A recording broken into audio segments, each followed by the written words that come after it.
करीबा झील चर्चा में रही क्योंकि इसका जल स्तर जो है डाउन हो चुका है। क्यों जल स्तर गिरा इसका? सूखे के कारण। सूखा क्यों आया है? अल नीनो के कारण। अल नीनो के कारण सूखा होने की वजह से इस झील का जलस्तर नीचे गिर गया है। कहां पड़ती है झील पता है? अफ्रीका। अफ्रीका में है। ये जिम्बाब्वे, ये जाम्बिया, जिम्बाब्वे और जाम्बिया के बॉर्डर पे है। यहां ये है करीबा झील। जिम्बाब्वे और जाम्बिया के बॉर्डर पे है, ठीक है। जिम्बाब्वे और जाम्बिया की सीमा पर है, ठीक है। ये बात याद रखनी है। ओके, बात जाम्बिया की हो रही है क्योंकि जाम्बिया भी थोड़ा सा अफ्रीकी देश है ना, चर्चा में, क्योंकि करीबा झील के चक्कर में जिम्बाब्वे भी चर्चा में रह सकता है। तो जिम्बाब्वे से लगी हुई सीमाएं किसकी किसकी हैं? एक तो हमने जाम्बिया को देख लिया, जाम्बिया की सीमा लग रही है। जाम्बिया के अलावा जिम्बाब्वे से लगने वाले देश कौन कौन से हैं? सीमा से लगने वाले देश लिख लो तो। जाम्बिया, मोजाम्बिक, दक्षिण अफ्रीका, बोत्सवाना, बोत्सवाना भी है, ठीक है। ये इतने देश जिम्बाब्वे से लगते हैं। इनमें से जिम्बाब्वे और जाम्बिया की सीमा पर आपका कौन सा है? करीबा झील, ठीक है ना। ओके, करीबा झील करीब मध्य मध्य अफ्रीका क्षेत्र में पड़ेगी, आपको ये बात पता होनी चाहिए। अच्छा, ये जो इस झील का निर्माण हुआ था, करीबा झील का निर्माण, लिखिएगा, 1955 से 1959 के बीच में जाम्बेजी नदी बेसिन पर बांध बनाकर, ठीक है, जाम्बेजी नदी बेसिन पर बांध बनाकर इसका निर्माण किया गया। जाम्बेजी पर है करीबा बांध, ठीक है, बात समझे। जाम्बेजी नदी पर ही करीबा बांध है और करीबा बांध की वजह से ही करीबा झील का निर्माण हुआ है। ये जो झील है ना, 1955 से 1959 के बीच में जाम्बेजी नदी बेसिन पर करीबा बांध बनाने की वजह से करीबा झील का निर्माण हुआ है, जो हाल फिलहाल में अल नीनो सूखे के कारण जल स्तर नीचे गिरने की वजह से चर्चा में रही है। इतना ठीक है। इसकी लंबाई कितनी है? 280 किलोमीटर है। 280 किलोमीटर लंबाई है इसकी। और याद रखना, विश्व की चौथी सबसे बड़ी मानव निर्मित झील है। ये मानव निर्मित झील है विश्व में। अफ्रीका में दूसरी है, अफ्रीका में दूसरी है, विश्व में चौथी है। तो अफ्रीका की सबसे बड़ी झील कौन सी भाई? कोई तो बता दो। विक्टोरिया। हाँ, लेक विक्टोरिया, विक्टोरिया झील है ना। विक्टोरिया झील आपकी अफ्रीका की सबसे बड़ी झील है, ठीक है। करीबा बांध की बात कर लें।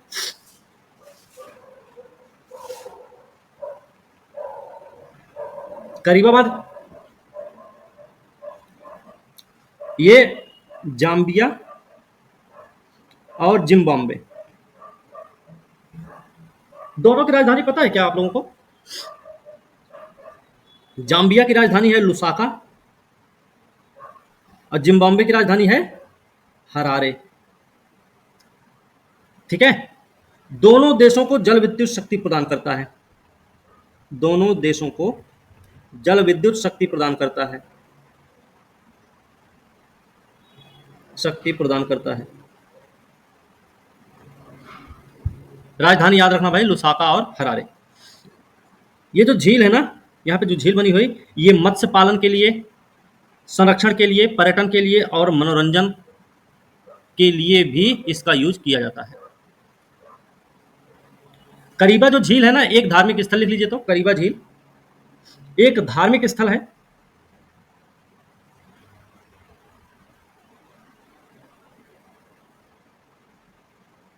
एक धार्मिक स्थल है क्योंकि लोगों का मानना है, स्थानीय लोगों का मानना है कि उनके पूर्वजों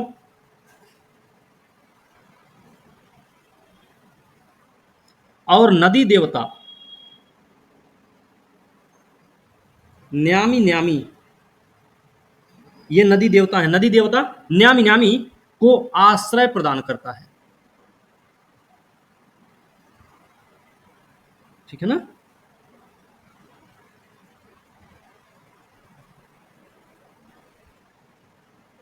ओके, हो गया। ऑपरेशन ट्रू प्रॉमिस क्या है? क्या है ये ऑपरेशन ट्रू प्रॉमिस? क्या है?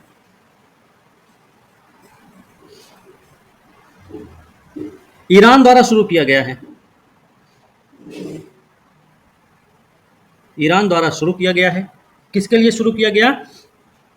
इजराइल के खिलाफ, इजराइल के खिलाफ हवाई हमले के रूप में। ठीक है, इजराइल के खिलाफ हवाई हमले के रूप में। ओके, क्या हुआ था? ये 13 अप्रैल को हमला हुआ ईरान के द्वारा इजराइल पर, ऑपरेशन ट्रू प्रॉमिस के रूप में। सीरिया में ईरान का एक वाणिज्यिक दूतावास था जिस पर हमला किया था इजराइल ने। उसके जवाबी कार्रवाई के रूप में इन्होंने क्या किया? हवाई हमला फिर किया था उस पर। ठीक है, लिख लीजिए तो,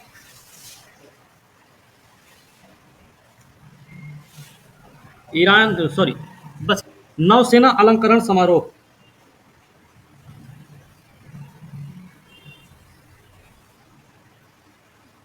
नौसेना अलंकरण समारोह 2024, ये भी लिख लेना। क्या है? अभी इसका आयोजन कहां हुआ है? गोवा में। INS हंसा, INS हंसा, गोवा में इसका आयोजन हुआ है। इसमें कौन शामिल हुए थे? देखिए, राष्ट्रपति महोदय इसमें शामिल नहीं थे। उनकी तरफ से कौन आए थे इसमें? ऐसा बोल सकते हैं, राष्ट्रपति के प्रतिनिधि के तौर पर, प्रतिनिधि के तौर पर नौसेना स्टाफ प्रमुख, क्या नाम है? Admiral, admiral, admiral R Harikumar. ठीक है, आर हरिकुमार ने नौसेना कर्मियों को, नौसेना कर्मियों को वीरता और विशिष्ट सेवा पुरस्कार प्रदान किए। वीरता और विशिष्ट सेवा पुरस्कार प्रदान किए। वीरता और विशिष्ट सेवा पुरस्कार दिए हैं। ठीक है, ये जो पुरस्कार मिले हैं ये वीरता के लिए दिए गए, मतलब उनकी बहादुरी, उनके नेतृत्व, पेशेवर उपलब्धियां जो रही हैं, उनकी जो विशिष्ट सेवाएं दी गई उनके द्वारा, उन सबके लिए ये पुरस्कार उनको मिले हुए हैं। ठीक है, इसमें कुल कितने कर्मियों को मिला है? ब्रैकेट में यही लिख लो, 35 कर्मियों को दिया गया है। 35 कर्मियों को पुरस्कार से सम्मानित किया गया है। ठीक है, ठीक है, नाम भी लिख लीजिएगा।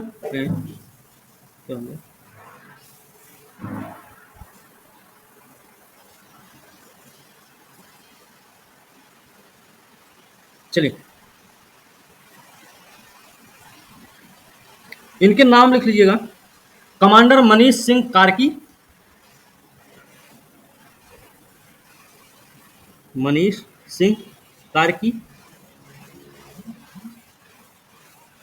कमांडर कौस्ताब बनर्जी,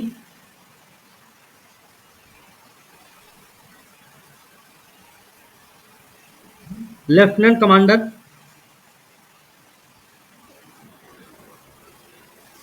पन्नीर सेल्वम, विष्णु प्रसन्ना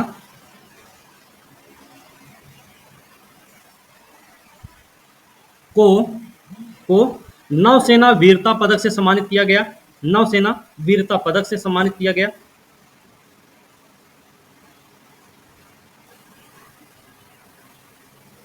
ठीक है, ओके। आगे लिखिएगा अगला पॉइंट, सर्वोत्तम हरित प्रथाओं के लिए, सर्वोत्तम हरित प्रथाओं के लिए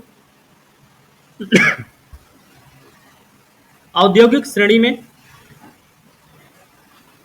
सर्वोत्तम हरित प्रथाओं के लिए औद्योगिक श्रेणी में naval dockyard Mumbai, naval dockyard Mumbai,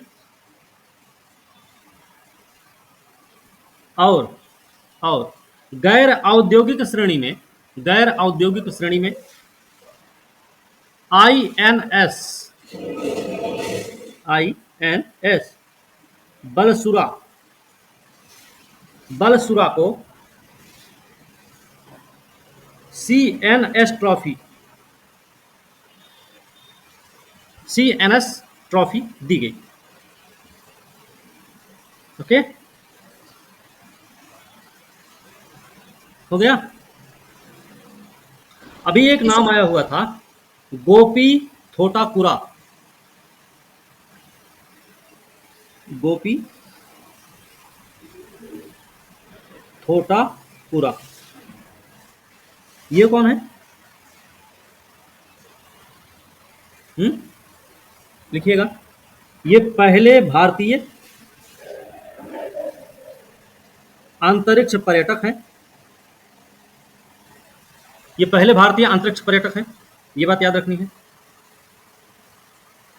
किसके द्वारा चुना गया इनको? ब्लू ओरिजिन, ब्रैकेट में लिख लीजिएगा, ब्लू ओरिजिन द्वारा चुना गया।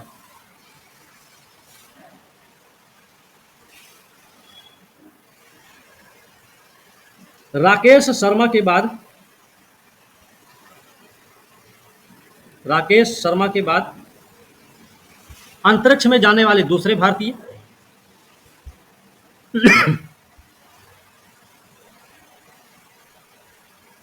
ठीक है। तो सर पहले कैसे हुए? पर्यटक के रूप में पहले हैं ये, ठीक है, पर्यटक के रूप में पहले हैं, अंतरिक्ष में जाने वाले दूसरे व्यक्ति हैं, ठीक है। आप देखिए सर अंतरिक्ष, अंतरिक्ष मिशन का नाम लिख लो तो, मिशन का नाम क्या है? Blue origin, origin NS-25। इसी मिशन के क्या हुआ, इस मिशन के तहत ये एक पर्यटक के रूप में अंतरिक्ष की यात्रा करेंगे, ठीक है। इस मिशन में कुल 6 यात्री होंगे, कुल 6 यात्री होंगे इसमें, ठीक है, ओके, ठीक है भैया। चलो, एक नाम है लिंडी कैमरून। लिंडी कैमरून कौन भाई? भारत में पहली महिला उच्चायुक्त हैं, भारत में पहली महिला उच्चायुक्त हैं ये, वो भी कहाँ की? ब्रिटेन की, ठीक है, ब्रिटेन की भारत में पहली महिला उच्चायुक्त हैं लिंडी, लिंडी कैमरून, ठीक है, याद रखना है ये बात। अब ब्रिटेन की बात करें तो ब्रिटेन के बारे में थोड़ा जान भी लिया जाए, है ना। यूरोप महाद्वीप का एक द्वीपीय देश है, विश्व का 9वां सबसे बड़ा द्वीप है ब्रिटेन, विश्व का 9वां सबसे बड़ा द्वीप है, द्वीपीय देश है ही है। जब ब्रिटेन बोलते हैं उसमें इंग्लैंड भी आता है, इंग्लैंड, स्कॉटलैंड, स्कॉटलैंड और वेल्स, ये तीनों मिला के इंग्लैंड बनता है। ये आपका इंग्लैंड हो गया, इंग्लैंड, अरे ब्रिटेन हो गया भाई, इंग्लैंड, स्कॉटलैंड और वेल्स, ये सब मिल गए तो ब्रिटेन बन गया। इसी में अगर हम जोड़ दें, कैसे जोड़ें, रुको, प्लस कर दें उत्तरी आयरलैंड, तब क्या बन जाएगा, यूके। समझे? मतलब ब्रिटेन, इंग्लैंड, स्कॉटलैंड, वेल्स है। यूके बोलने का मतलब है उसमें उत्तरी आयरलैंड भी शामिल रहेगा, इंग्लैंड, स्कॉटलैंड, वेल्स, मतलब उत्तरी आयरलैंड और ब्रिटेन मिलाकर यूके बनता है। बात समझे? राजधानी क्या इनकी, राजधानी है लंदन। मुद्रा इनकी है British pound sterling, British pound sterling यहां की मुद्रा है। ठीक है, अब इसमें एक चीज कर लीजिए, देखिए यूके, यूके में शटलैंड भी है और किनी आइलैंड भी है, मतलब ये सब इसके द्वीप हैं यूके के। ठीक है, उत्तरी सागर इसमें पड़ता है, ये मान लीजिए आपका ये हो गया यूके, ऐसे करके हो गया होगा यूके। ये वाला जो एरिया दिख रहा है ये आपका उत्तरी सागर है, ये आपका उत्तरी सागर है। ठीक है, बीच में यहां पे देखेंगे ये है फ्रांस, ये फ्रांस का एरिया है। ये क्या है, इंग्लिश चैनल है, ये इंग्लिश चैनल है, ये इंग्लिश चैनल यहां पे है। ये वाले में, ये वाला जो एरिया है सेल्टिक सागर है, सेल्टिक सागर है। ठीक है, यहां पे आप जब देखेंगे ये वाला एरिया, ये वाला जो एरिया है इधर तो पड़ जाएगा आयरलैंड, ये आयरलैंड है, साउथ आयरलैंड है ये, और ये है नॉर्थ आयरलैंड, ये नॉर्थ आयरलैंड है।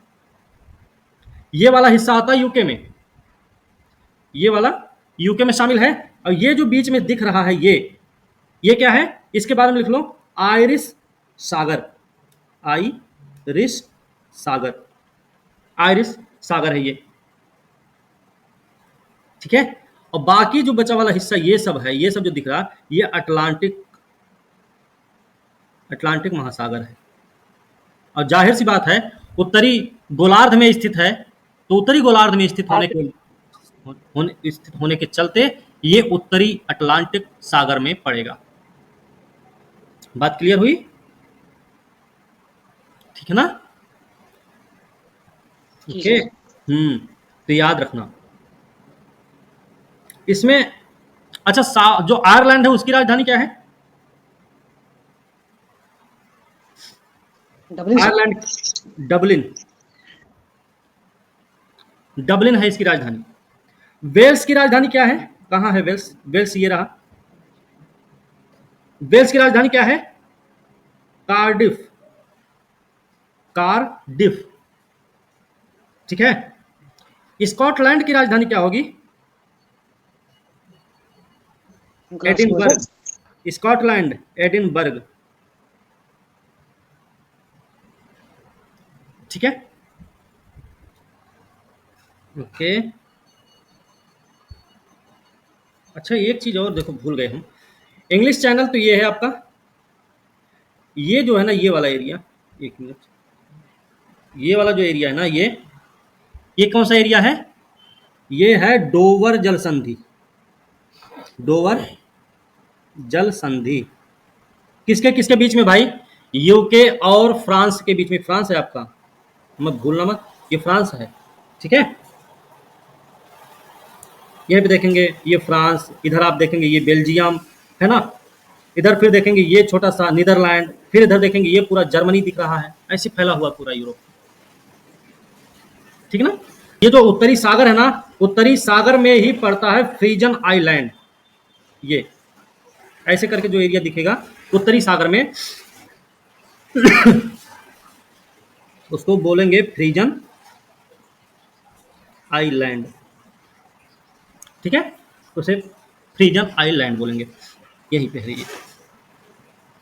ओके, अब उत्तरी सागर का अगर आप लोग वो देखें, उत्तरी सागर की सीमा किन किन देशों को टच कर रही है, तो इधर देखेंगे एक तरफ हो जाएगा नॉर्वे, एक तरफ हो जाएगा डेनमार्क, एक तरफ हो जाएगा जर्मनी, एक तरफ हो जाएगा नीदरलैंड, एक तरफ हो जाएगा बेल्जियम, एक तरफ हो जाएगा फ्रांस और फिर हो जाएगा यूके। ठीक है, एक चीज और याद रखना, उत्तरी सागर में दो द्वीप हैं। एक द्वीप का नाम है उत्तरी सागर में ही, यहां पर एक है, इसको बोलते हैं शेटलैंड। शेटलैंड, ये शेटलैंड है, यूके का हिस्सा है इसलिए बता दे रहे हैं। और एक दूसरा है ऑर्किनी, ऑर्किनी, ऑर्किनी आइलैंड। ये दो द्वीप हैं जो उत्तरी सागर में ही स्थित हैं, यूके के भाग हैं। ठीक है, तो उत्तरी सागर से कौन कौन से देश अपनी सीमा साझा करते हैं भाई? यूके, नॉर्वे, स्वीडन भी है, लेकिन स्वीडन जो है ना, एक जल संधि है, इस के कुछ है, स्कारगेक करके कुछ है। नॉर्वे भी है, स्वीडन भी है, डेनमार्क भी है, उत्तरी सागर से लगा हुआ। नॉर्वे, स्वीडन, डेनमार्क, ठीक है, जर्मनी, जर्मनी के बाद नीदरलैंड, बेल्जियम, फ्रांस, अपना यूके है ही है। यूके के दो द्वीप भी हैं छोटे छोटे, फिर उधर अटलांटिक सागर हो जाता है। एक और चीज याद रखना, इसी में एक नॉर्वेजियन सागर भी है, नॉर्वेजियन सागर भी है। नॉर्वेजियन सागर, ये उत्तरी सागर है ना पूरा, ये उत्तरी सागर है, ये इसके ऊपर वाला जो एरिया दिख रहा है ये नॉर्वेजियन सागर है, नॉर्वेजियन सागर है ये। बात समझ में आ रही ना? ओके, अभी एक नाम और आ रहा है, अनिरुद्ध बोस, न्यायाधीश, सॉरी, न्यायमूर्ति अनिरुद्ध बोस। इनका नाम क्यों चर्चा में रहा भाई? क्योंकि सारे बीजेपी में ज्वाइन कर लिए। राष्ट्रीय न्यायिक अकादमी के निदेशक बनाए गए।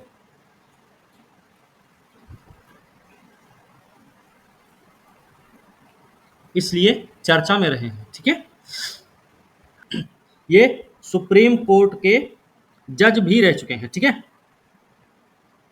जज रह चुके हैं। ठीक है, इससे पहले झारखंड उच्च न्यायालय में मुख्य न्यायाधीश भी थे, मुख्य न्यायाधीश भी रह चुके हैं। ठीक है ना, ध्यान रखना। ओके, हो गया। अभी जो निदेशक होते हैं, राष्ट्रीय न्यायिक अकादमी के जो निदेशक होते हैं, ये कौन होते हैं? सीईओ, मुख्य कार्यकारी अधिकारी। लिख लीजिए, राष्ट्रीय न्यायिक अकादमी का निदेशक इसका मुख्य कार्यकारी अधिकारी होता है। राष्ट्रीय न्यायिक अकादमी का निदेशक इसका मुख्य कार्यकारी अधिकारी होता है, जिसकी नियुक्ति भारत के मुख्य न्यायाधीश द्वारा की जाती है, जिसकी नियुक्ति भारत के मुख्य न्यायाधीश द्वारा की जाती है। ठीक है, अब लिख लीजिए भाई, राष्ट्रीय न्यायिक अकादमी क्या है? सर नियुक्ति कौन करते हैं? भारत के मुख्य न्यायाधीश। ठीक है, राष्ट्रीय न्यायिक अकादमी क्या है? अभी इसके बारे में लिख लो भाई, अकादमी के बारे में लिख लो। कहां पर है ये? पहली बात तो देखिए, इसकी स्थापना कैसे हुई है, कब हुई है? सोसाइटी पंजीकरण अधिनियम, सोसाइटी पंजीकरण अधिनियम 1860 के तहत 1993 में स्थापना हुई। ठीक है,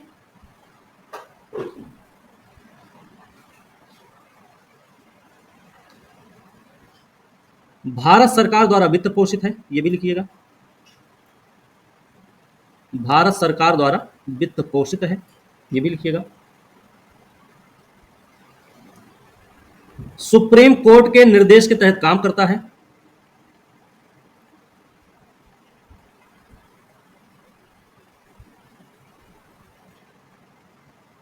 निर्देश के तहत कार्य करता है,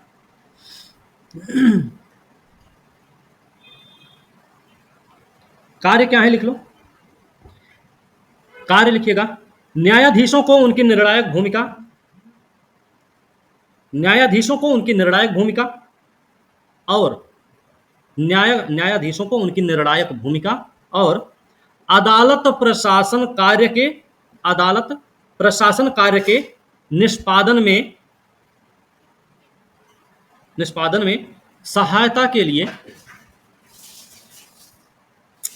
सहायता के लिए प्रशिक्षण कार्यक्रम आयोजित करना, प्रशिक्षण कार्यक्रम आयोजित करना। ओके, अलग से एक पॉइंट और लिखिएगा, इसके कार्यों को नियंत्रित करने के लिए, इसके कार्यों को नियंत्रित करने के लिए, इसके कार्यों को नियंत्रित करने के लिए एक गवर्निंग काउंसिल, एक गवर्निंग काउंसिल और एक जनरल बॉडी बनाई गई, एक जनरल बॉडी बनाई गई है, जिसके पदेन अध्यक्ष, जिसके पदेन अध्यक्ष भारत के मुख्य न्यायाधीश होते हैं। एक बार सर फिर से बोल दीजिएगा। जिसके पदेन अध्यक्ष, पदेन अध्यक्ष मतलब अलग से कोई मामला नहीं भाई, इस पद पर जो रहेंगे वही इसके अध्यक्ष बन जाएंगे, ऐसा हो जाता है ना। पदेन अध्यक्ष भारत के मुख्य न्यायाधीश होते हैं। ओके, ठीक है।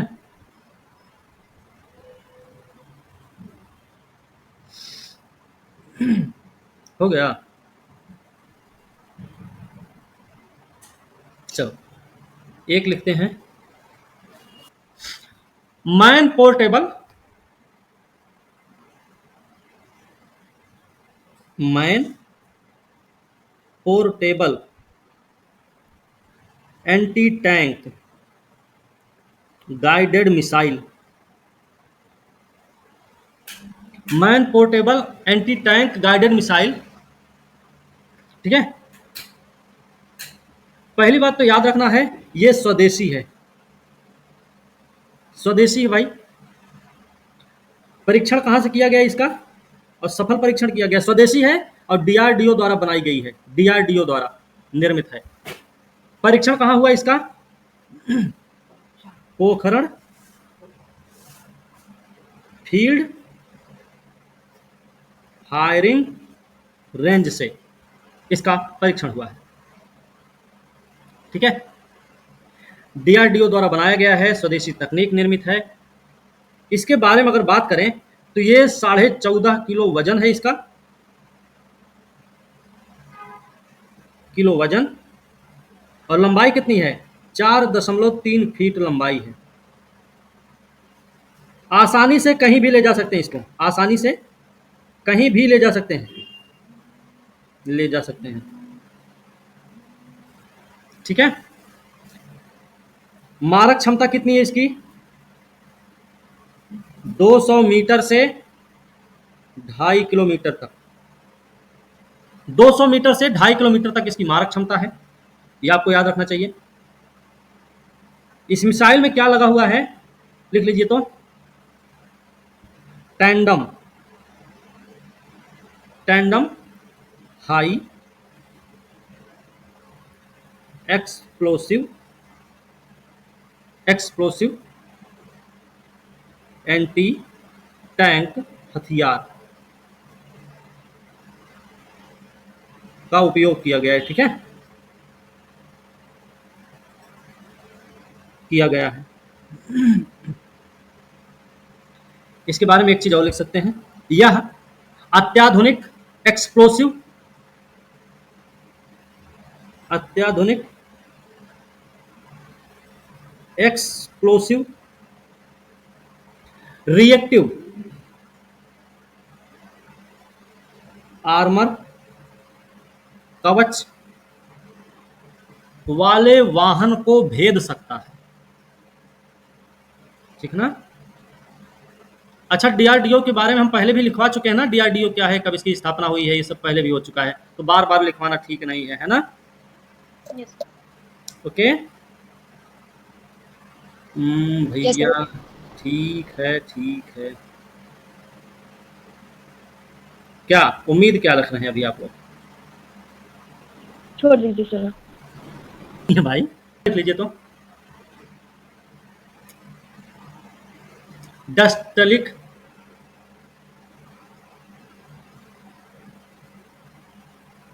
डस्टलिक सैन्य अभ्यास,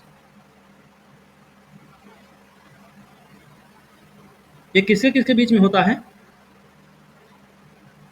पहली बात तो ये याद रखना है इसके बारे में कि ये 5वां संस्करण है, ठीक है? 5वां संस्करण है, ये याद रखना है। कब से कब तक के हुआ? 15 से 28 अप्रैल के बीच में हुआ है। कहाँ पर हुआ है? उज्बेकिस्तान में हुआ है। उज्बेकिस्तान में हुआ है। किसके किसके बीच होता है?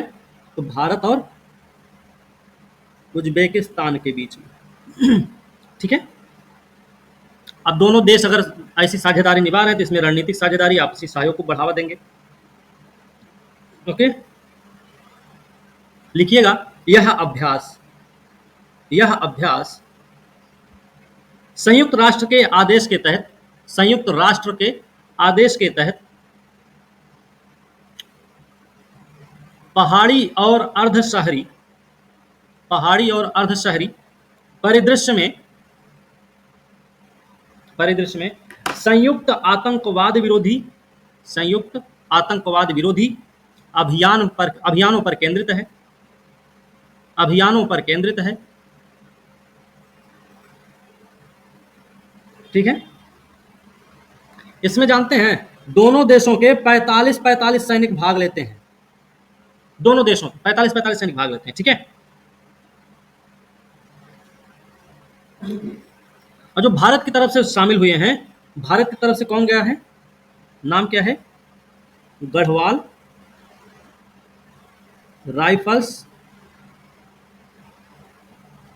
रेजिमेंट। Garhwal rifles regiment. ठीक है। भारत की तरफ से गए थे। शुरुआत कब हुई थी इसकी? 2019 से इसकी शुरुआत हुई है। ठीक है। और याद रखना, पहला संस्करण इसका जब हुआ था 2019 में ही, तो ये भी उज्बेकिस्तान में ही हुआ था। ठीक है। पहला संस्करण भी उज्बेकिस्तान में हुआ और ये 5वां संस्करण भी उज्बेकिस्तान में ही हुआ है। दूसरा भारत, तीसरा फिर उज्बेकिस्तान हुआ होगा, चौथा फिर से भारत हुआ, 5वां अब हुआ उज्बेकिस्तान। ठीक है, ये बात हो गई।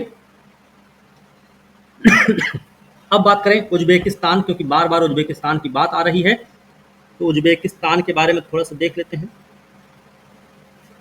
उज्बेकिस्तान कहाँ पे है भाई? देखिए, इसके साथ सीमा साझा करने वाले देश कौन कौन से हैं? सीमा पर इसके देखेंगे तो कजाकिस्तान नजर आएगा आपको। कजाकिस्तान उत्तर में है। ठीक है, कजाकिस्तान हो जाएगा। किर्गिजिस्तान हो जाएगा, किर्गिजिस्तान हो जाएगा। ओके, फिर ताजिकिस्तान भी है, पूरब में है। ठीक है, ताजिकिस्तान हो जाएगा। अफगानिस्तान अफगानिस्तान इसमें जो पड़ेगा वो दक्षिण क्षेत्र में पड़ेगा। फिर तुर्कमेनिस्तान भी है, तुर्कमेनिस्तान है। ओके, ठीक है भाई, इतने सारे देश हैं। उत्तर में कजाकिस्तान, पूरब में किर्गिस्तान ताजिकिस्तान, दक्षिण में अफगानिस्तान, और दक्षिण पश्चिम में बात करेंगे तो तुर्कमेनिस्तान। ठीक है, और उत्तर में और पश्चिम में, उत्तर पश्चिम और पश्चिम में आप देखेंगे तो कजाकिस्तान इसके नजर आएगा। ठीक है, इससे एक सागर भी लगा हुआ है जिसको बोलते हैं अरल सागर। अरल सागर इसकी सीमा पर है। ठीक है, अरल सागर का भी नाम आपको ध्यान रखना है। एक झील भी है यहाँ पे, तो झील का नाम है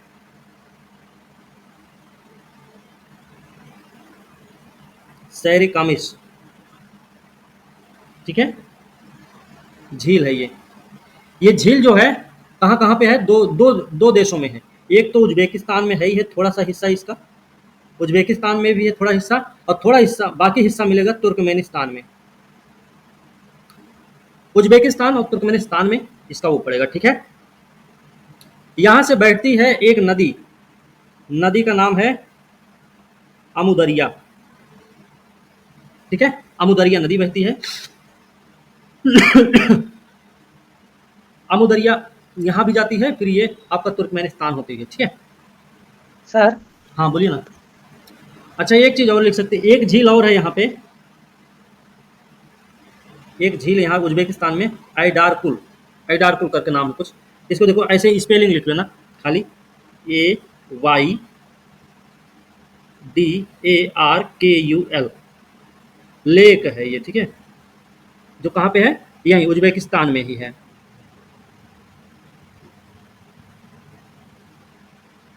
उज्बेकिस्तान में ही आमू दरिया नेचर रिजर्व भी स्थित है, ये आपको पता रहना चाहिए। एक इसमें देखेंगे हम लोग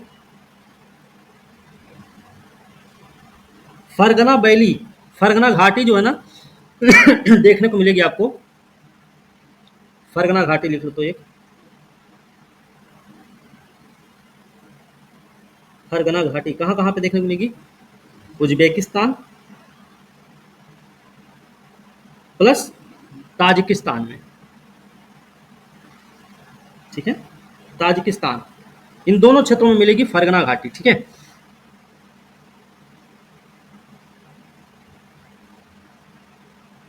यही उज्बेकिस्तान में एक चीज और याद रखना, यही तुर्किस्तान, तुर्किस्तान पर्वत भी यहीं पे है, ये आपके क्या बोलते हैं उज्बेकिस्तान में ही है। और एक रेंज है जेरावशान, जेरावशान श्रृंखला,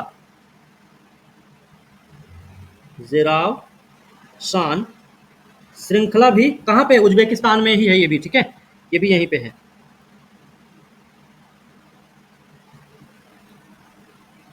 ठीक है। अच्छा ताजिकिस्तान में ना यहाँ पे अलाय रेंज है, अलाय रेंज यहीं यहाँ पे है। अब अगर मान लीजिए एग्जाम में जेरावशान रेंज की बात हो या तुर्किस्तान माउंटेन की बात हो, अगर मान लीजिए वहां पे उज्बेकिस्तान और ताजिकिस्तान ऑप्शन में दिया रहेगा तो यही वाला ऑप्शन सही हो जाएगा। ये वाली श्रृंखला इन्हीं दोनों क्षेत्रों में नजर आएगी। अगर ऑप्शन अकेले हुआ उज्बेकिस्तान तो ठीक है, अगर नहीं हुआ उज्बेकिस्तान ताजिकिस्तान साथ में रहे तो दोनों को ऑप्शन में दोनों सही रहेंगे, ठीक है। Turan plain, Turan plain Kazakhstan और उज्बेकिस्तान में मिलेगा।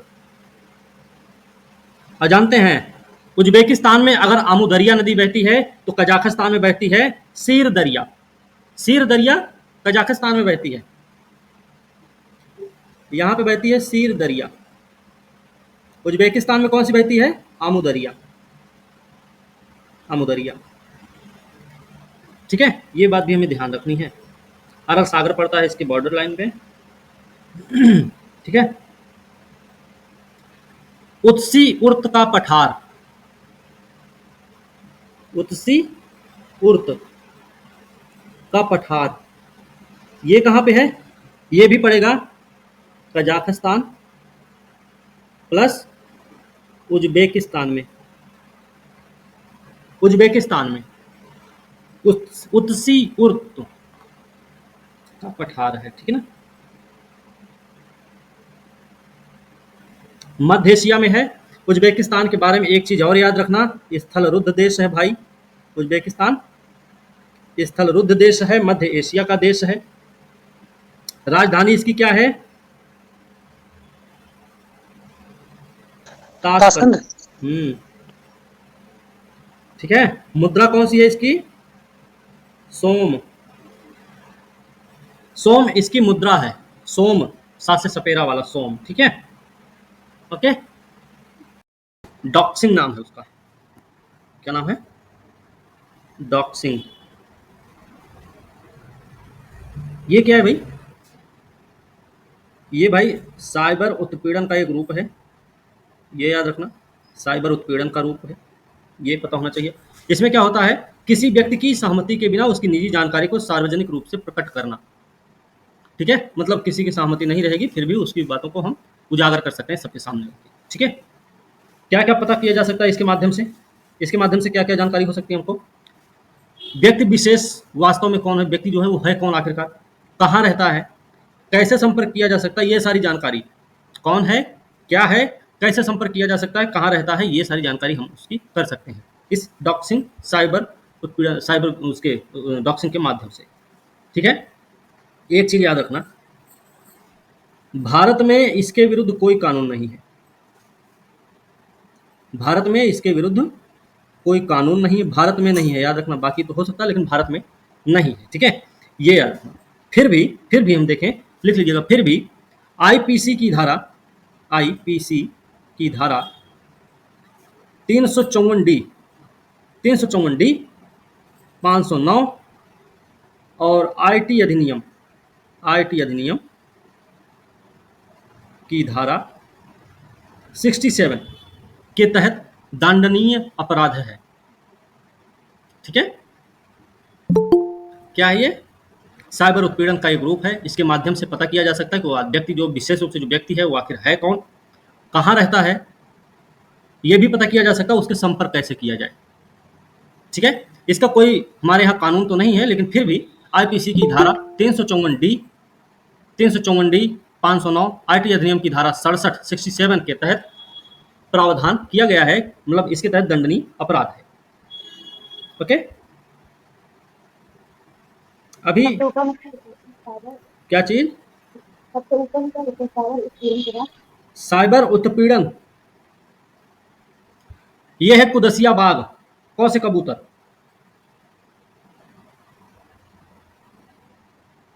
कुदसिया बाग कहां पर है ये? दिल्ली में है भाई। दिल्ली में भी कहां है? उत्तरी दिल्ली में है। ठीक है, ये उस समय करीब 18वीं सदी का एक उद्यान है ये, करीब 20 एकड़ में फैला हुआ है भाई, याद रखना। इसमें बहुत सारी चीजें मिल जाएंगी आपको देखने के लिए, जैसे एक खंडहर प्रवेश द्वार आप देख सकते हैं, एक मस्जिद देख सकते हैं, इसमें एक स्तंभित मंडप भी देखा जा सकता है। क्या क्या देख सकते हैं इसमें? खंडहर प्रवेश द्वार, मतलब टूटा फूटा प्रवेश द्वार है यहाँ पे, एक मस्जिद भी है इसमें, और क्या है? स्तंभित मंडप इसमें देख सकते हैं। ठीक है ना, 18वीं शताब्दी की बात हो रही है, तो मतलब एक है कि उस समय मुगल शासक था, है ना, मुगल शासन था। ओके, लिख लीजिएगा, निर्माण किसने करवाया था? कुदसिया बेगम ने करवाया था। कुदसिया बेगम ने करवाया था। ये कुदसिया बेगम कौन है भाई? मोहम्मद शाह रंगीला की पत्नी है ये, मोहम्मद शाह रंगीला की पत्नी है। ठीक है ना, ध्यान रखना। और एक चीज और याद रखना, ये शाहजहानाबाद शहर के बाहर बना हुआ है। शाहजहानाबाद मतलब लाल किला वाला जो एरिया है पूरा, उसके बाहर में बना हुआ है। और इसकी जो शैली है, शैली लिख सकते हैं हम लोग, शैली है इसकी फारसी चार बाग शैली, फारसी चार बाग शैली है, इसी में इसका निर्माण हुआ है, इसी शैली में। ठीक है, इसमें आप देखेंगे मंडप को बोलते हैं बारादरी। ये जो मंडप है ना, इसको बारादरी भी कहते हैं, बारादरी भी बोलते हैं इसको। ठीक है, पानी के चैनल यहाँ पे देखने को मिल जाएंगे, आपको मस्जिद भी मिल जाएगी, ये सारी चीजें यहाँ पे देखने को मिल जाएंगी। यमुना नदी इसके बगल से होके बहती है, यमुना नदी के किनारे है, यमुना नदी के किनारे है। ठीक है, जो बारादरी शब्द है, इसको बारादारी कहा जाता है, बारादारी कहा जाता है। बारादारी क्या होती है? इमारत या मंडप होता है जिसमें 12 दरवाजे होते हैं। बारादारी का क्या मतलब है? 12 दरवाजे वाला, 12 दरवाजे वाली इमारत, ये बारादरी है। 12 दरवाजे जो बनते हैं वो क्यों बनाए जाते हैं? आने जाने के लिए ही नहीं बने भैया, ये बने हुए हैं हवा के आने जाने से के लिए। ठीक है ना, हवा भी आती जाती रहेगी, है ना, गर्मी और में नहीं लगेगी। राष्ट्रीय आंदोलन में अगर इसकी हम बात करें, राष्ट्रीय आंदोलन में अगर हम इसकी भूमिका की बात करें, तो भाई 1857 में इसकी महत्वपूर्ण भूमिका रही है। पहला स्वतंत्रता संग्राम, इसी आंदोलन के दौरान ये क्षतिग्रस्त भी हुआ था, ठीक है ना। इसी आंदोलन के दौरान ये क्षतिग्रस्त भी हुआ था। ऐसा माना जाता है कि उद्यान परिषद में स्थित जो मस्जिद है उसका उपयोग क्रांतिकारियों द्वारा ब्रिटिश सैनिकों पर गोलीबारी करने के लिए की गई थी, ठीक है। उसी दौरान ये क्षतिग्रस्त भी हुआ था। ये भी कहा जाता है अंग्रेजों ने इसमें खट्टे पेड़ों को काट दिया और बैटरियां बनाई जिन पर उन्होंने शहर पर बमबारी करने के लिए तोपें रखी थी। ऐसा भी कहा जाता है कुदसिया बाग में केंद्रीय विधानसभा में बम फेंकने के मिशन से पहले भगत सिंह और उनके साथियों ने आखिरी मुलाकात भी की थी। इसी कुदसिया बाग में भगत सिंह और उनके साथी सब लोग मिले भी थे आखिरी बार, उसके बाद ही असेंबली में बम फेंकने गए थे। ऐसा बोला जा सकता है कि यहीं पर बैठकर इन लोगों ने प्लान बनाया था, कौन क्या करने वाला, कैसे फेंका जाएगा, कैसे कौन भागेगा, कौन पकड़ाएगा, ये सारा प्लान यहीं पर कर लिया था इन लोगों ने, ठीक है। कुदसिया बाग का ये योगदान है। ये भी कहा जाता है सभा में उपस्थित महिला क्रांतिकारियों ने प्रस्थान से पहले अपने माथे पर खून का तिलक लगाया था। ये भी कहा जाता है जो महिलाएं थी क्रांति में जब शामिल हो रही थी तो उससे पहले उन लोगों ने क्या किया, तिलक लगाया, खून का तिलक को भी लगाया, ठीक है। बात समझे। बैटरी क्या होती थी इसमें, इस समय जो शब्द बैटरी का यूज हुआ है, बैटरी का मतलब है तोपों का एक ऐसा समूह जो या तो युद्ध के दौरान अस्थायी क्षेत्र में या किसी किले या शहर की घेराबंदी करने में प्रयोग किया जाता था। तोपों का एक ऐसा समूह होता था बैटरी शब्द तोपों के एक ऐसे समूह के लिए प्रयोग किया जाता था जो या फिर युद्ध के दौरान अस्थायी रूप से या फिर शहर की घेराबंदी करने में प्रयोग किया जाता था, ठीक है ना। अब यहाँ पे क्योंकि कुदसिया बेगम द्वारा ये बनवाया गया था तो कुदसिया बेगम के बारे में भी हमको पता होना चाहिए कि कुदसिया बेगम आखिर थी कौन। कुदसिया बेगम कौन है ये, इनका नाम है, मूल नाम क्या है इनका, मूल नाम है ऊधम बाई। ये ऊधम बाई है इनका नाम, और एक नर्तकी है ये ऊधम बाई एक नर्तकी है। रंगीला से इन्होंने शादी की थी। विवाह के बाद बेगम की पहले की जो स्थिति और उनके जो प्रभाव रहे, पहले जैसे जो स्थिति रही होगी, जो पुरानी स्थिति रही उनकी और जो प्रभाव रहा है, जैसे उनका दरबार में एक प्रभाव रहा होगा, राजा पर एक प्रभाव रहा होगा, शादी के बाद वो सारे के सारे समाप्त हो चुके थे। उसका अंदाजा इस बात में लगाया जा सकता है कि उन्हें अपने ही बेटे अहमद शाह से मिलने की अनुमति नहीं दी गई थी। अहमद शाह इनका एक लड़का था, मतलब वो लड़का रंगीला का भी था, ठीक है। रंगीला की मृत्यु जब हुई तो महिला शक्तिशाली बन गई, याद रखना है। इसके बारे में यह कहा जाता है कि इसने साम्राज्य की वास्तविक बागडोर को अपने हाथों में लिया और खुद को अपने समय की नूरजहां मतलब जहांगीर की पत्नी, बात समझे, जहांगीर की पत्नी अपने आप को मानने लग गई और उसने खुद को राजमाता के रूप में स्थापित भी किया था, बात समझे। अहमद शाह ना, रंगीला के बाद अहमद शाह राजा रहा है जो कि एक बहुत कमजोर भी था। इसके कमजोर रहने का कोई मतलब नहीं था क्योंकि बेगम साहब जो थी, बेगम साहिबा, वो अप्रत्यक्ष रूप से साम्राज्य पर अपना नियंत्रण रखती थी, ठीक है, ओके। तो इन्होंने भैया बनवाया, इसको बोलते हैं सुनहरी मस्जिद। कुदसिया बाग में जो मस्जिद है ना उसको सुनहरी मस्जिद कहा जाता है, ओके। एक टॉपिक है अगला, कोडवा समुदाय।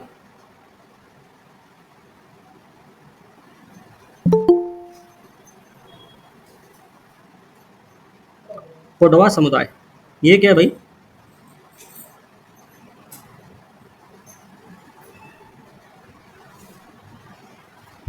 कोडवा समुदाय क्या है,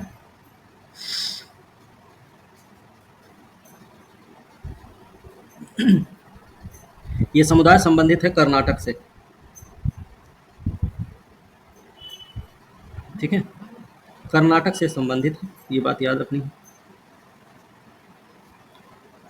ये एक उत्सव मनाया जाता है कोडागू, कोडवा समुदाय है, याद रखना। कोडागू, कोडागू क्या है, हॉकी परंपरा खेल कौशल का उत्सव है, ठीक है, ऐसे लिख लो, खेल कौशल का उत्सव, खेल कौशल का उत्सव है, ठीक है। ये जो कोडवा समुदाय है कहाँ पे मिलेगा? कर्नाटक में है भाई। कर्नाटक में भी कहाँ पे पाया जाएगा? कोडगु जिला, कोडगु जिला में है। ये मूल रूप से वहीं पाया जाता है।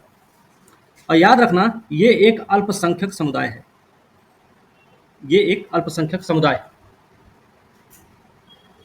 ये जो कोडवा समुदाय है ये भूमि स्वामी समुदाय, शिकारी समुदाय, ठीक है, और योद्धा समुदाय, इनको ये सारे समुदाय भी कहा जाता है। ठीक है, इन सारी परंपराओं में महारत हासिल थी इनको। इन सारी परंपराओं में क्या करते थे? ये अपना प्रतिनिधित्व प्रदान करते थे। ठीक है, इनकी जो परंपराएं रहे, इनके जो कल्चर रहे, वो मौखिक रूप से पीढ़ी दर पीढ़ी प्रसारित होते रहे। याद रखना इन्होंने अपनी विशेष संस्कृति को आज भी बचा के रखा हुआ है।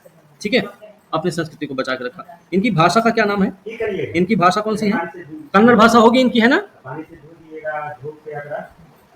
इनकी भाषा है कोडवा थक,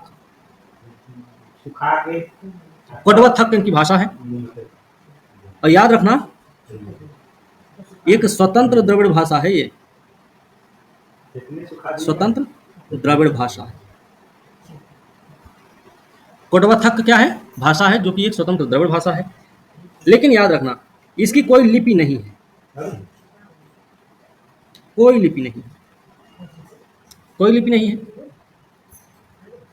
ये कन्नड़ लिपि में लिखी जाती है, कन्नड़ लिपि में लिखी जाती है। ठीक है, बात समझे? इनकी वंश परंपरा देख ली जाए, इनकी वंश परंपरा कैसी है? इनकी वंश परंपरा के बारे में बात करेंगे तो ये बहिर्विवाही, लिखिएगा बहिर्विवाही, बहिर्विवाही पितृवंशीय ओक्का, ओक्का मतलब होता कबीला का सदस्य है। याद रखना है। और इसके जो पूर्वज है ना, इसके जो पूर्वज हैं, लिखिएगा पूर्वज करड़वा से संबंधित होने का दावा करते हैं। हैं? इनकी जो पहचान होती कैसे होती है? इनकी पहचान कैसे की जाती है? इनकी जो अपनी पहचान है वो इनके घर के नाम पर, घर के नाम या ओक्का के नाम, ओक्का के नाम, ओक्का मतलब कबीला होता है, याद रखना, जिसको हम बोल सकते हैं माने पेड़ा से की जाती है। ठीक है, ठीक है, ओके, हो गया। ये इनके पूजा की प्रकृति की बात करें, पूजा कैसे करते हैं? ये पूर्वज और प्रकृति पूजक होते हैं, पूर्वज और प्रकृति पूजक होते हैं। सर हाँ, ये सर माने पेड़ा क्या है? ये ओक्का का नाम या घर के नाम पर इनकी जो पहचान होती है ना, घर के नाम पर होती है या ओक्का के नाम पे होती है, उसी को माने पेड़ा बोलते हैं। ठीक है, ठीक है सर। ये पूर्वज पूजक और प्रकृति पूजक होते हैं। और इनके जो इस वंश के संस्थापक जो थे, इस वंश के संस्थापक कौन है? संस्थापक का नाम है करड़वा। करड़वा को भगवान मानते हैं लोग, है ना? करड़वा को भगवान मानते हैं ये। ठीक है, ये याद रखना है। ये लोग प्रकृति के तत्व के रूप में सूर्य की पूजा करते हैं, सूर्य की पूजा करते हैं, अग्नि की पूजा करते हैं, जल की भी पूजा करते हैं। इसके सबके अलावा ये लोग आदिम वन मंदिरों में आदिम वन मंदिरों में अयप्पा की भी पूजा करते हैं। अयप्पा, अयप्पा कौन है? शिकार के देवता हैं ये।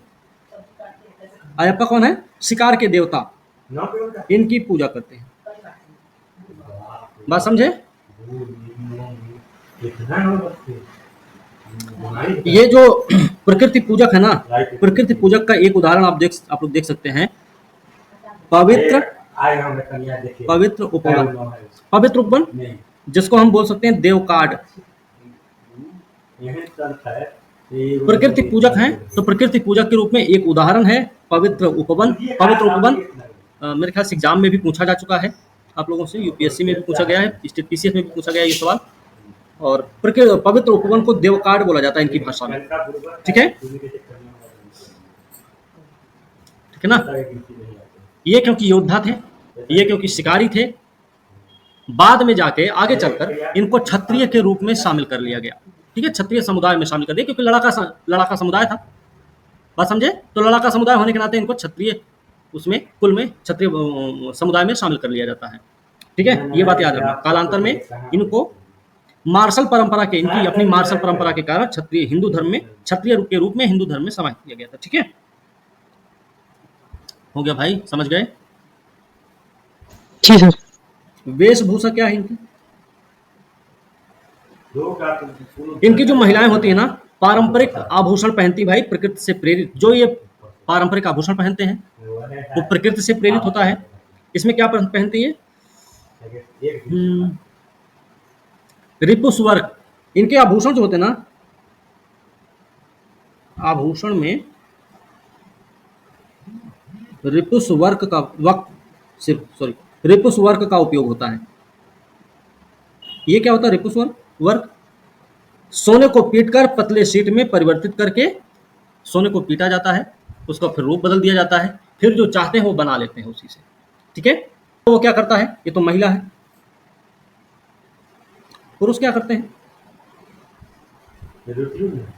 पुरुष क्या करते हैं भाई? कुप्या। कुप्या क्या है?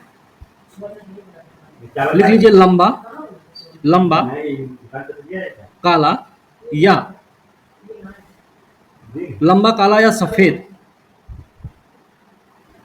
लपेटने वाला अंगरखा होता है। अंगरखा समझते हैं? और इस अंगरखा में एक चीज और लिख सकते हैं आप, इस अंगरखा में, कुप्या में लाल सोने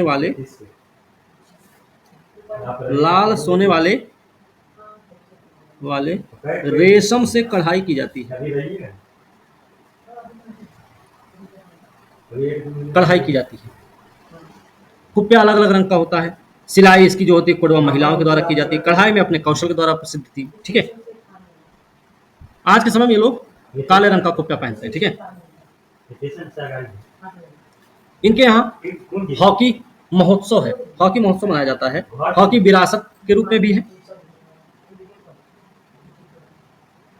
हॉकी महोत्सव, इसमें क्या होगा? ये विरासत का केंद्र है इनके। ठीक है, विरासत का केंद्र है, ये बात याद रखना। खेल के साथ साथ खेल भी है और एकता का प्रतीक भी है। एकता का प्रतीक भी है। ठीक है, ये जो उत्सव है किसकी देन है? किसकी देन है? सेवानिवृत्त बैंकर हैं जिनका नाम है पडंडा कुट्टप्पा।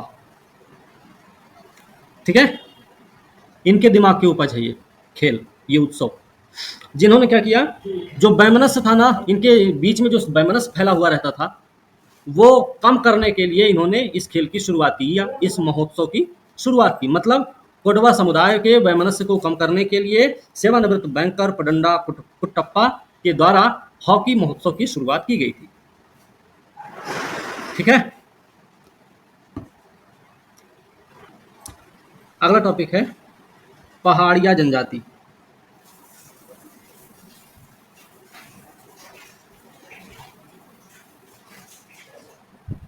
पहाड़िया जनजाति कहाँ पर मिलती है ये जनजाति मुख्य रूप से? मुख्य रूप से देखेंगे तो झारखंड और पश्चिम बंगाल में पाई जाती है। वैसे देखा जाए तो यूपी में भी मिलती है, महाराष्ट्र में भी मिलती है, ओडिशा में भी मिलती है। यूपी, महाराष्ट्र, ओडिशा में भी ये समुदाय पाया जाता है। ये लोग झूम खेती करते हैं। झूम खेती करते हैं। झूम खेती का मतलब क्या है? काटो और जलाओ कृषि। काट के जला देंगे जंगल, फिर कुछ साल तक वहां पे खेती करेंगे, उसके बाद वहां से फिर निकल के दूसरी जगह पे चले जाते हैं ना। वैसे झारखंड में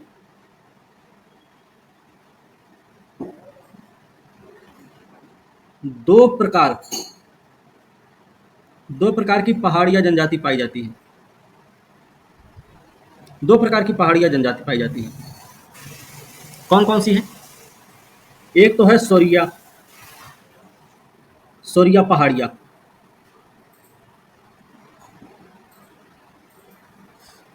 तो सोरिया पहाड़िया क्या है?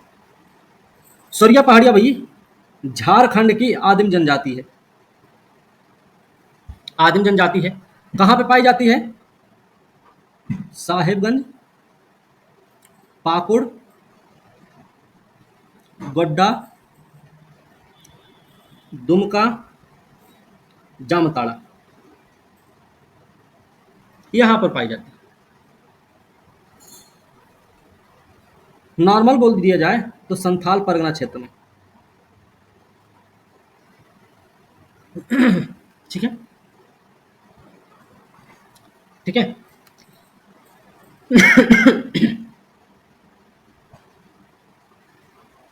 इनका नाम कैसे पड़ा? लिख लीजिएगा। चंद्रगुप्त मौर्य द्वारा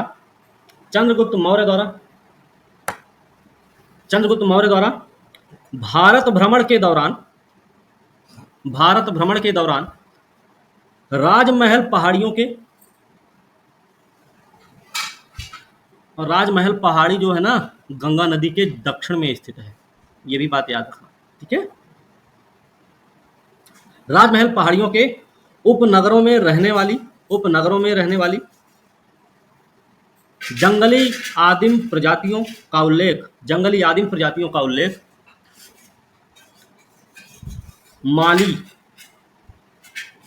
माली ब्रैकेट में मानव भी लिख सकते हैं, या फिर सौरी के रूप में किया। ठीक है,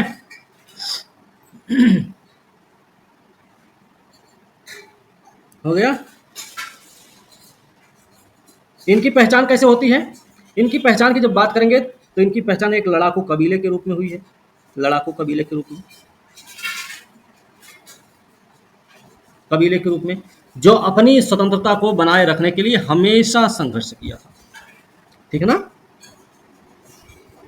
इनकी शारीरिक विशेषता क्या है?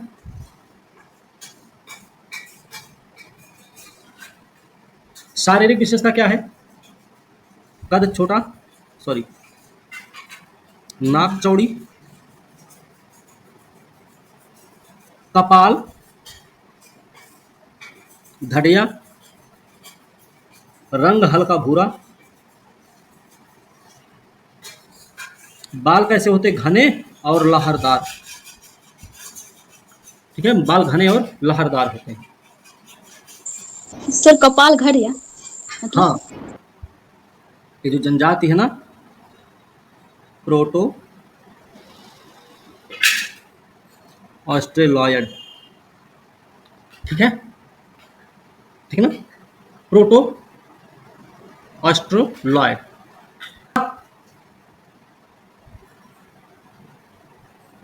भाषा क्या है इनकी? माल्टो भाषा है। ठीक है, माल्टो भाषा किससे संबंधित है? द्रविड़ भाषा समूह से संबंधित है। ठीक है, द्रविड़ भाषा समूह से संबंधित है। सामाजिक जीवन की बात करें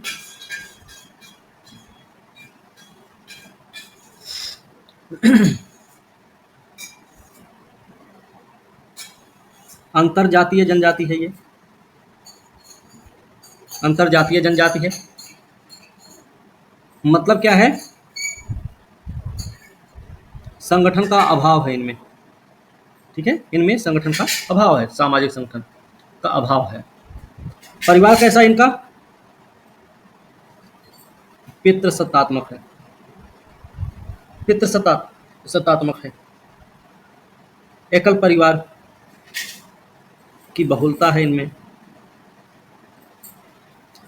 संयुक्त परिवार भी है, लेकिन संयुक्त परिवार कम देखने को मिलता है, ठीक है, बात समझे? और याद रखना, इनमें जो शादी विवाह होता है ना,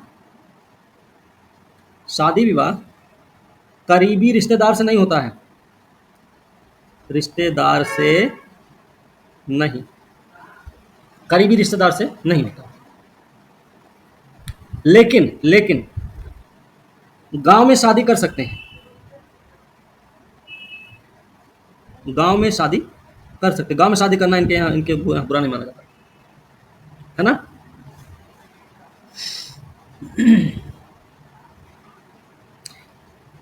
शिक्षा के मामले में अगर बात करें, शिक्षा के मामले में लिख लीजिएगा कोडबाह हाट नामक, कोडबाह हाट नामक युवाओं का समूह पारंपरिक औपचारिक शिक्षा केंद्र के रूप में काम कर रहा है।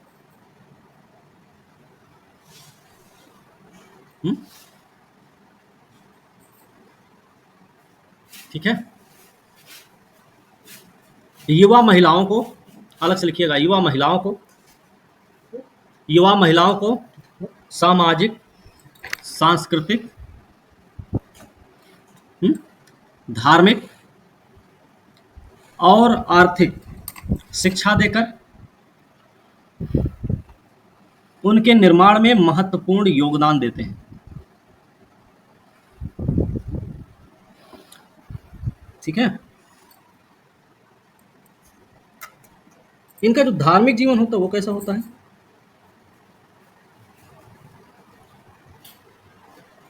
सॉरी,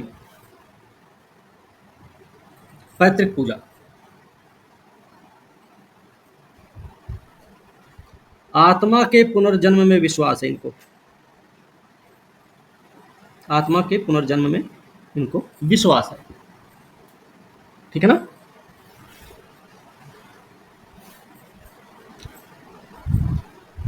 दूसरा पहाड़िया समुदाय कौन सा है? माल पहाड़िया। एक पहाड़िया पढ़े सोरिया और दूसरा पढ़ेंगे माल, है ना। ठीक है। पहाड़िया, माल पहाड़िया समुदाय द्रविड़ जातीय लोग हैं। ठीक है।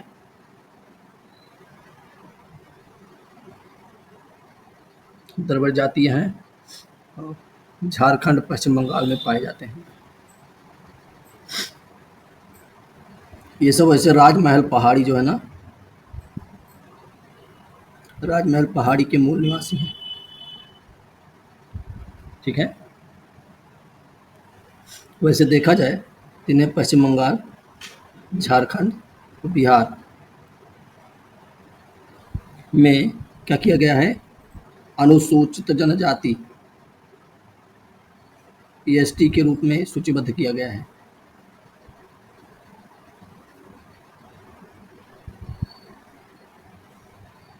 सूचीबद्ध किया गया है अनुसूचित जनजाति के रूप में। ठीक है। इनकी भाषा क्या है? इनकी भाषा है माल्टो, माल्टो भाषा है। और द्रविड़ भाषा परिवार से संबंधित है।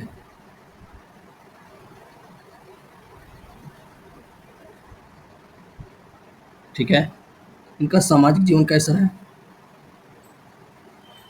सामाजिक जीवन कैसा है इनका? पितृसत्तात्मक समाज है भाई।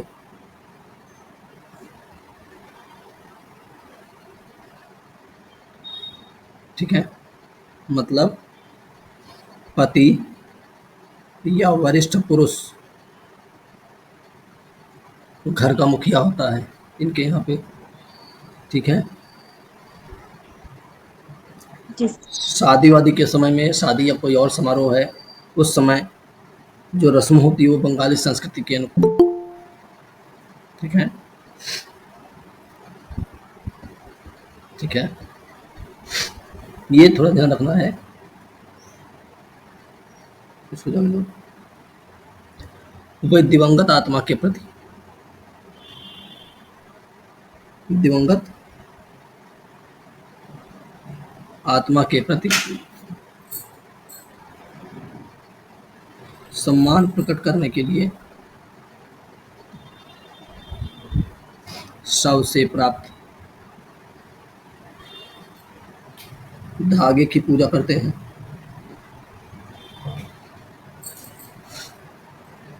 जिसे मारूपा कहते हैं,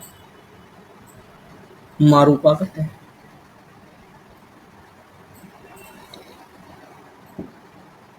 ठीक है, क्या है सर ये? सबसे प्राप्त धागे, धागा है, धागे की पूजा करते हैं, उसे मारूपा कहते हैं, मारूपा। ठीक है, इनका धार्मिक जीवन कैसा होता है? धार्मिक जीवन ये सब ना धर्मेर गोसाई,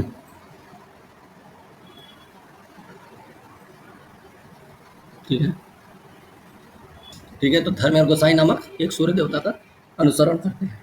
ठीक है,